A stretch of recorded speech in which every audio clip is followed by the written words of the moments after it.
Assalamualaikum warahmatullahi wabarakatuh. Jumpa lagi dengan saya Isa Zianita Hatta. Pada kesempatan hari ini kita akan mencoba eksperimen untuk membuat sabun pepaya. Ya, kalau yang lalu kita buat sabun pemutih wajah dengan menggunakan sabun pepaya yang ini, yang hasil kita beli di pasaran. Ini sabun pepaya ini. Nah, malam hari ini kita akan membuat sabun pepaya ini. Bagaimana caranya sabun pepaya ini dibuat? Oke ya. Nah, ini yang dipersiapkan, bahan-bahan yang dipersiapkan ya jelas yang pertama adalah buah pepaya. Ya, ini sudah saya makan tadi sedikit ini. Nah, buah pepaya. Kemudian buah pepaya ini kita potong. Ya, langsung aja kita kerjakan. Kita potong dan kita kupas. Ya.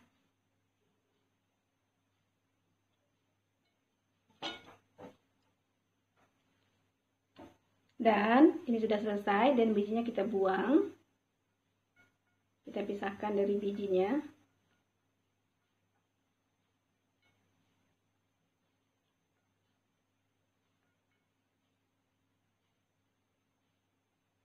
Ya. Nah, kemudian ini kita haluskan. Kita haluskan. Ya, kita haluskan ya. Boleh juga kita blender, tapi kalau blender jangan pakai air. Nanti kandungan airnya terlalu banyak. Jadi biar air yang ada di dalam buah ini aja. Oke. Nah, jadi ini kita tumbuk atau kita haluskan.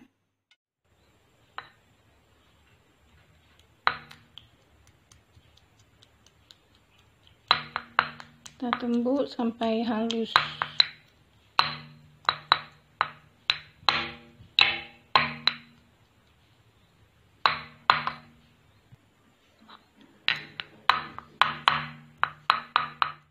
Setelah ditumbuk seperti ini ya. Nah, kemudian langkah berikutnya kita siapkan soda api. Ini soda api, kita ambil 50 gram ya. Ini soda api bisa kalian cari di toko bangunan ya. Harganya sekilo hanya 10.000, jadi kita ambil hanya 50 gram saja, hanya sedikit. Oke ya.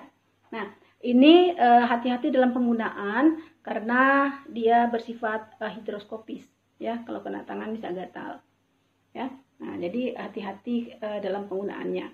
Kemudian kita siapkan air sebanyak 100 ml untuk melarutkan soda api ini.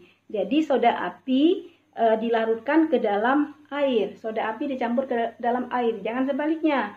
Jangan air dimasukkan dalam soda api ya, bukan karena ini tempatnya kecil ya, tapi kalau air dimasukkan ke dalam soda api maka akan terjadi cipratan atau muncrat yang akan menimbulkan ledakan. Jadi kita hindari. Jadi kita ganti yang ini, yang soda apinya kita masukkan ke dalam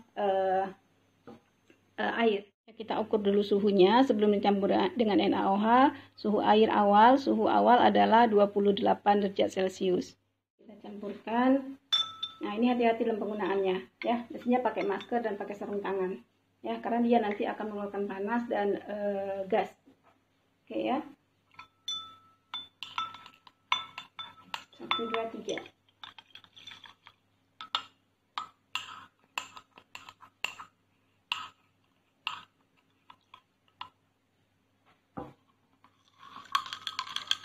Oke, agak menjauh.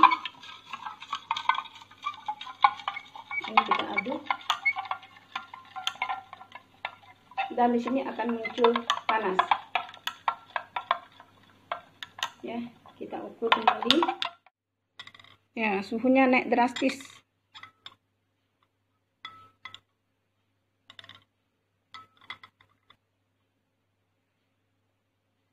Nah, sudah 65.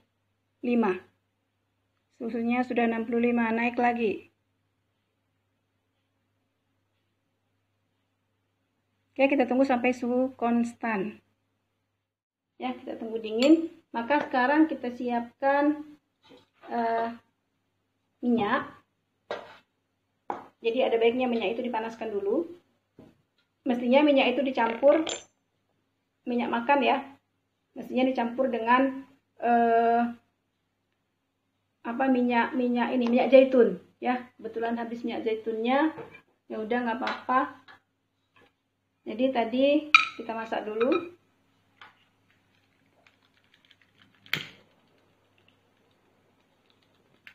Ya, sambil menunggu dingin NaOH-nya.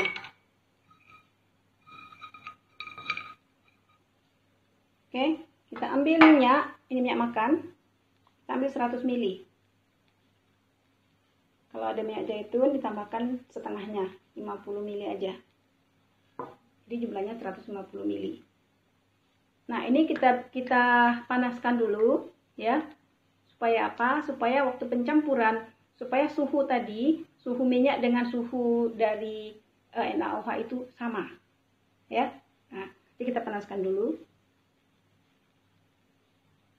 Nah, reaksi ini disebut dengan reaksi penyabunan atau reaksi saponifikasi.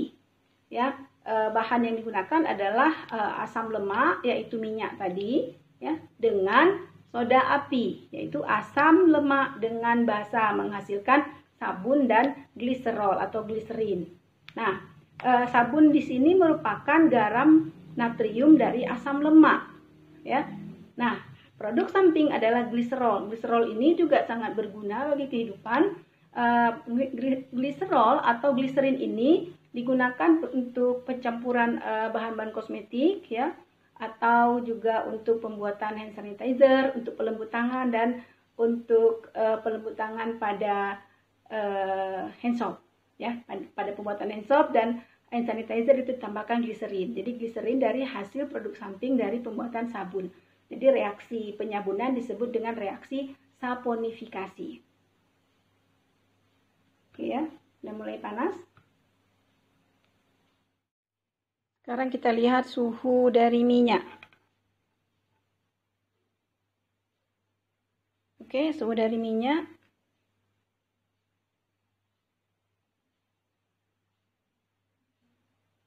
Meningkat 60. Oke, stop. Oke, suhu keduanya sudah sama, kemudian kita campurkan. Ya, kita masukkan minyak ke dalam wadah yang lebih besar supaya mudah kita aduk.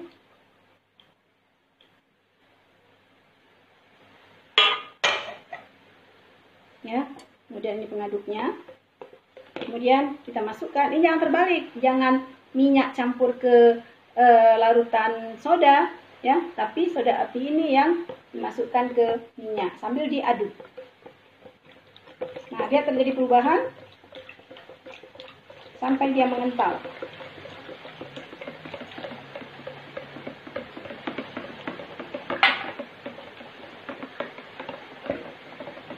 Nah, di proses di sini, kuncinya di sini adalah pengadukan.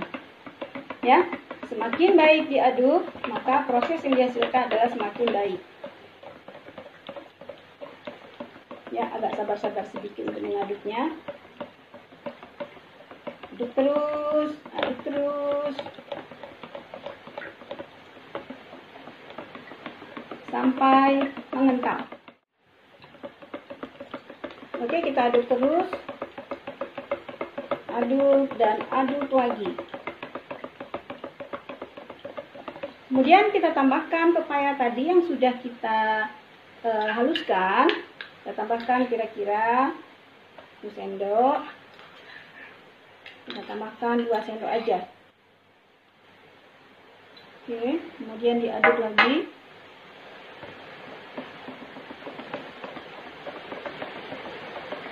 Diaduk lagi.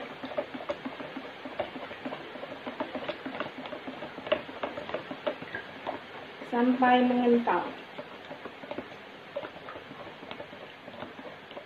Nah, untuk menambah aroma, saya berikan pewangi Swisal. Ya, ini aman, ini bagi wajah. Swisal canola oil. Ya, saya tambahkan kira-kira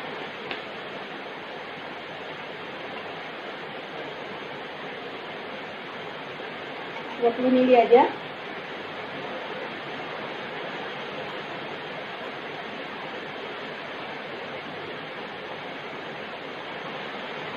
Ya, 20 ml.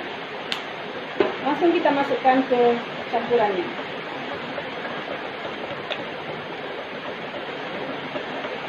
diaduk terus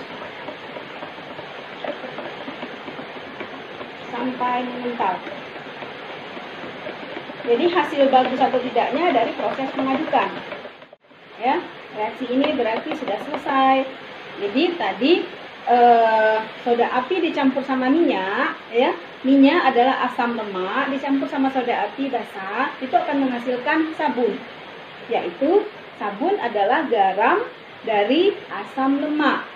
Ya, jadi sabun ini garam yang punya dua sifat. Sifat nonpolar dan sifat polar. Oke ya. Nah, produk hasil samping ini kan ada dua bagian nih, terpisah dua bagian. Nah, jadi yang di atas ini sabun, yang di bawah adalah gliserin atau gliserol. Oke ya. Nah, jadi kita isi dalam cetakan. Ya, cetakan kita isi aja ke dalam botol ini, botol bekas. Kita diamkan dan selama 1 hari, kemudian mengeras, baru kita potong.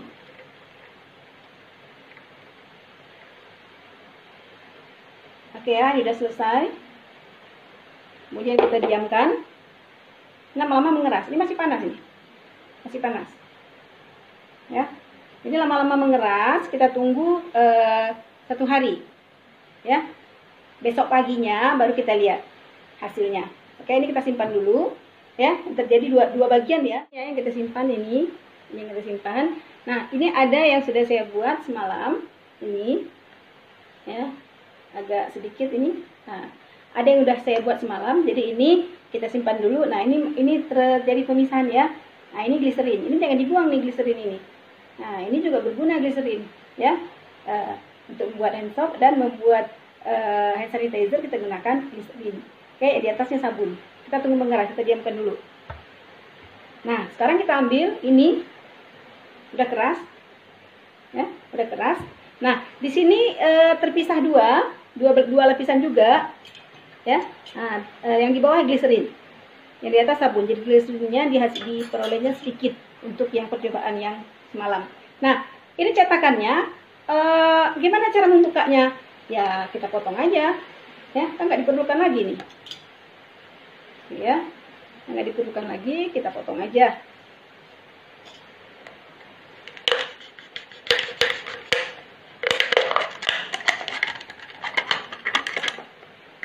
Oke, kita potong aja. Ini kita ambil gliserinnya. Kita masukkan di sini aja.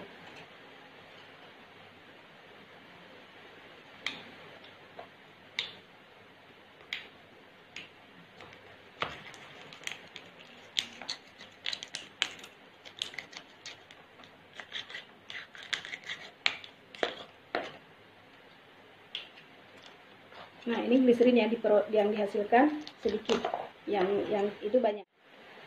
Oke, kita ambil gunting, kemudian ini kita potong.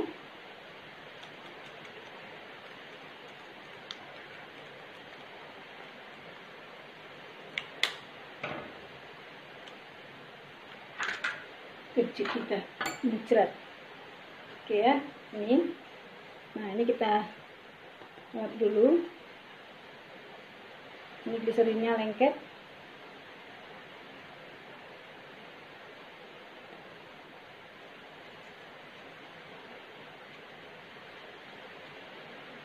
Nah, kemudian kita potong. Nah, jadi ini kita pastikan dulu kering, ya. Kita pastikan kering, kemudian kita potong. Ya, kita bersihkan dulu ini. Oke. Ini kita mau potong sesuai keinginan. Oke. Nah, bagus potongnya. Misalnya mau segini.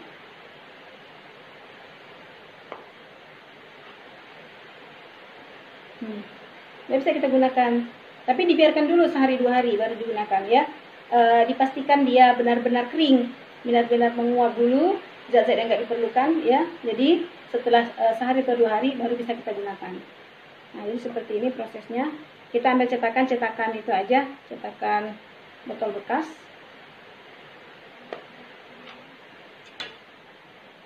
Oke ya. Nah, jadi kita letakkan sini. Ini juga kalau mau kita potong lagi.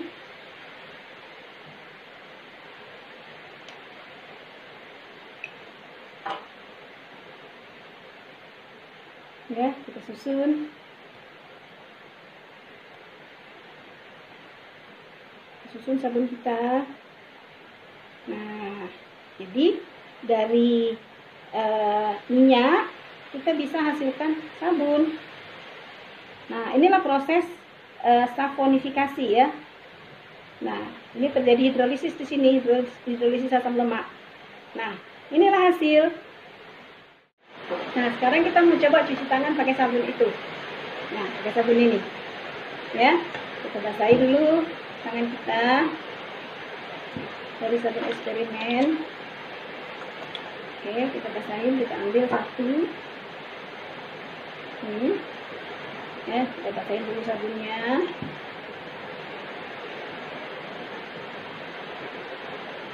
Ini sabun eksperimen kita mau coba.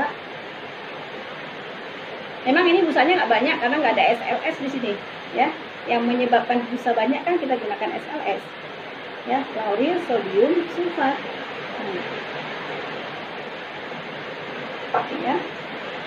Nah, busa itu kan muncul karena ada pengadukan, karena ada udara. Ya. Nah, memang kalau untuk sabun wajah nggak perlu banyak-banyak kali busa. Ada kan busanya? Ada kan busanya? Oke. Jadi percobaan kita hari ini berhasil. Nah, kita coba lagi, kita ambil lagi sabunnya. Ini. Nah, kalau sabun wajah itu nggak perlu banyak busa. Nah, sebenarnya LSL itu nggak bagus untuk kesehatan kita. Ya, ini nggak pakai SLS. Oke ya. Nah, semakin kita aduk, semakin ada gas, kemudian akan menimbulkan buih. Ada busanya kan? Oke, sampai di sini saja. Saya akhiri dengan Assalamualaikum warahmatullahi wabarakatuh.